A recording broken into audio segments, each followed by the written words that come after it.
Most people who get disowned by their family lose everything.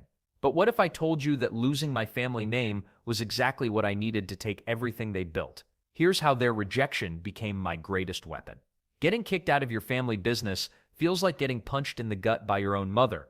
But here's something that might surprise you. It happens way more often than people talk about, and sometimes it's the best thing that could ever happen to your career. Family businesses aren't just some quaint corner stores anymore. They make up a staggering 87% of all companies in America. We're talking about everything from small plumbing companies to massive corporations worth billions. Your neighbor's landscaping business, probably family-owned. That restaurant you love downtown, most likely passed down through generations. But here's where things get messy. Most family conflicts don't start over who forgot to take out the trash or missed Christmas dinner. Money and control issues spark the real wars. When Uncle Bob thinks he deserves a bigger slice of the profits, or when Dad refuses to retire and let the next generation take over, that's when families start tearing each other apart. The statistics tell a brutal story. Roughly 70% of family business disputes happen because nobody can agree on succession planning. Translation: nobody wants to give up power, and everybody thinks they deserve to be the next boss.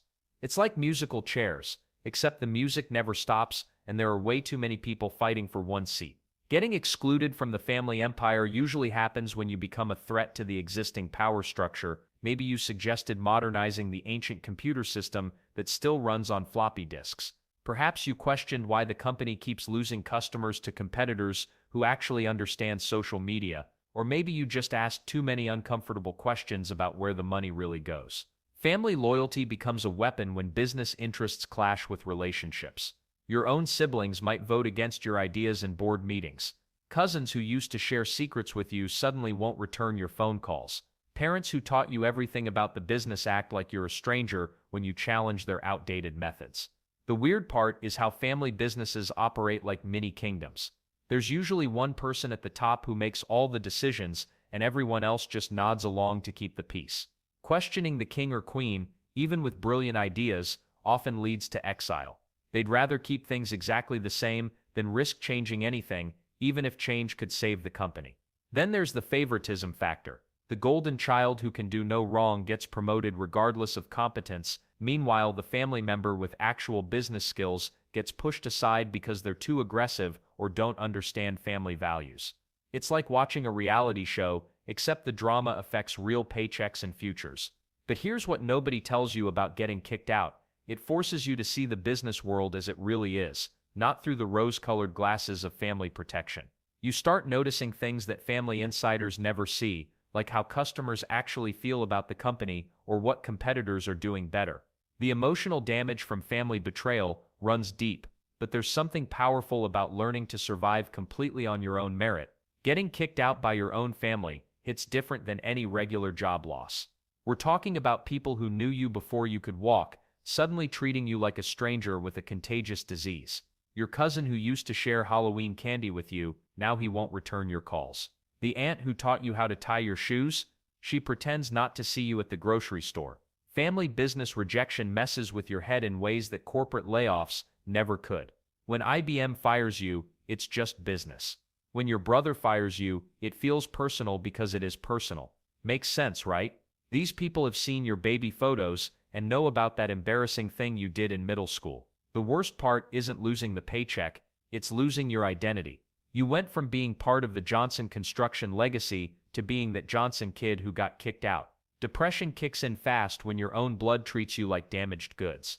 Anger follows right behind it, and honestly, both reactions are completely normal. Anyone telling you to just get over it has never had their own grandmother stop inviting them to Sunday dinner. Well, here's what nobody tells you about family business exile. It becomes your secret weapon. While you're crying into your cereal, something powerful is happening. You're getting the education that silver spoon family members never receive. They stay comfortable inside their bubble, making decisions based on how we've always done things. You're forced to learn how the real world actually works.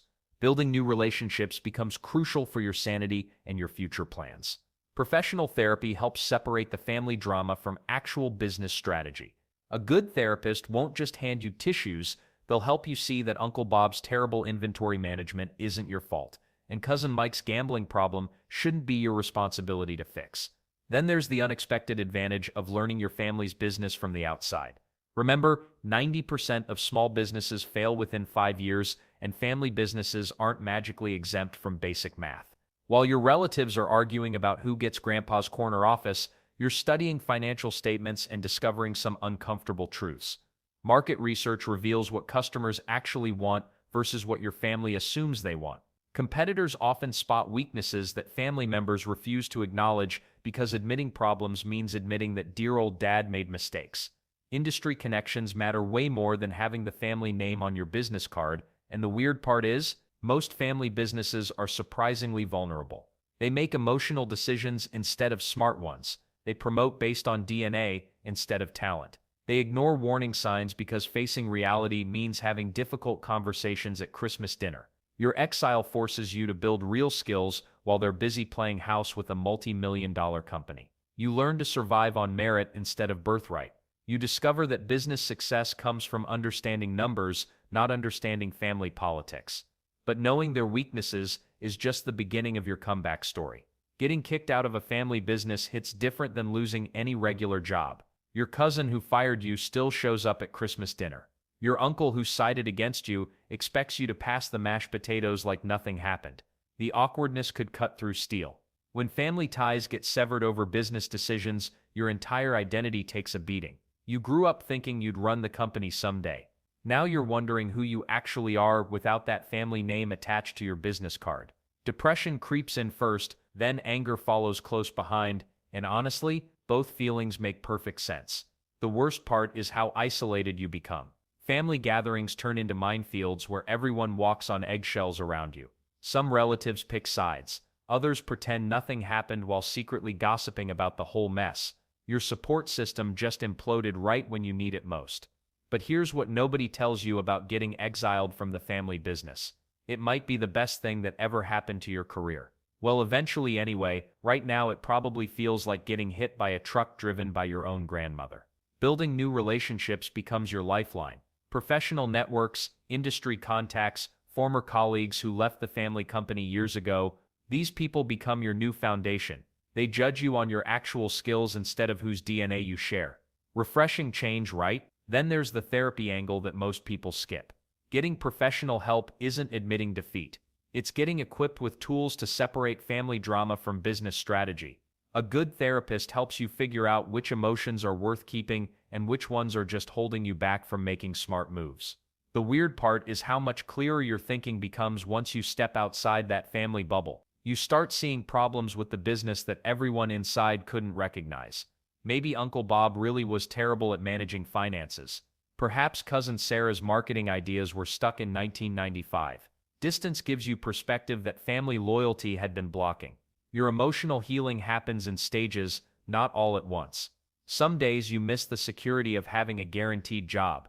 Other days you realize how much creative energy got wasted trying to please relatives who never truly valued your contributions anyway. The anger eventually transforms into fuel for building something better.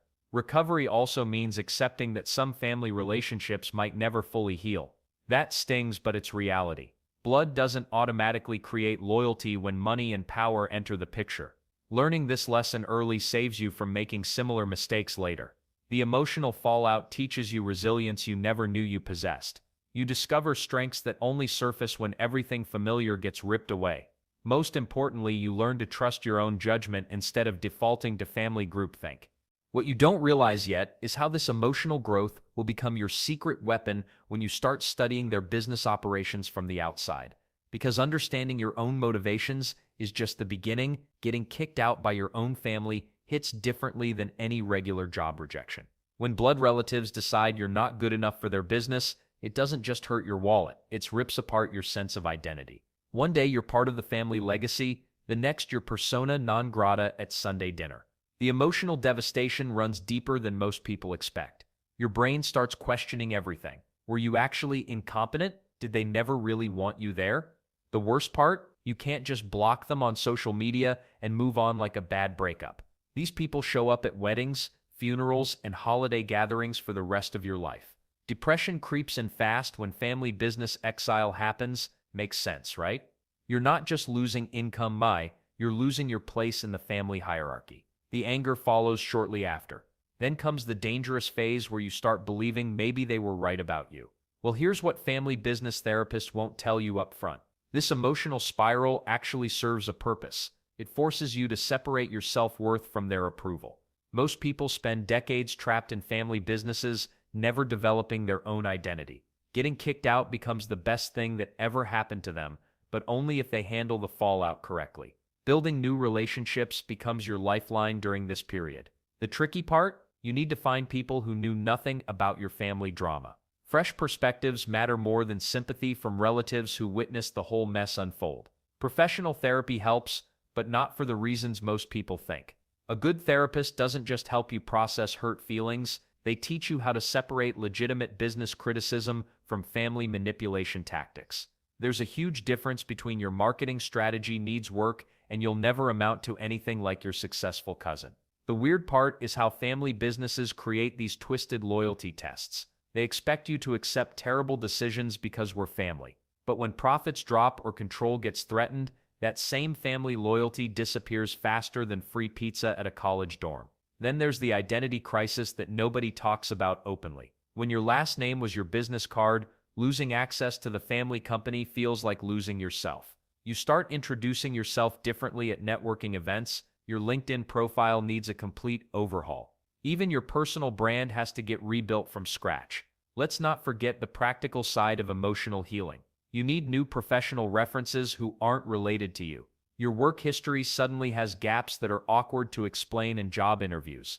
Why did you leave your last position? Becomes a loaded question when the honest answer is my dad fired me during Thanksgiving dinner. But why does this emotional fallout phase matter so much for your eventual takeover strategy? Because understanding your family's psychological patterns becomes your secret weapon.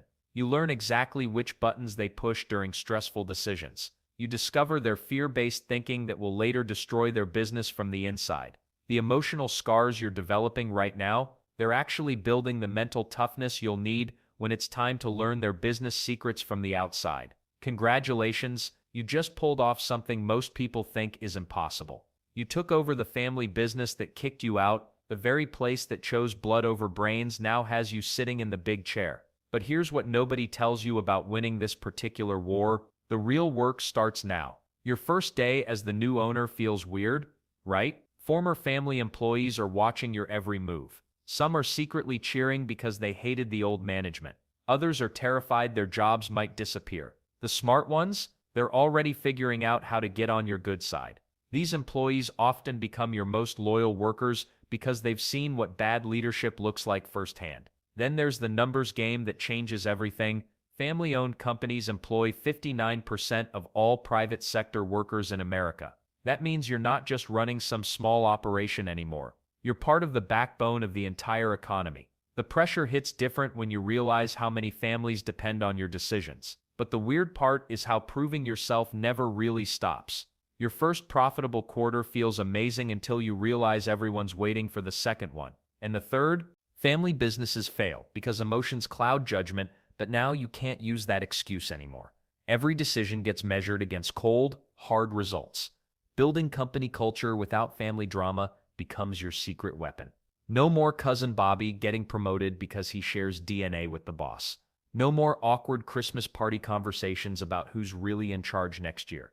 Merit-based decisions feel revolutionary after watching family politics destroy productivity for years.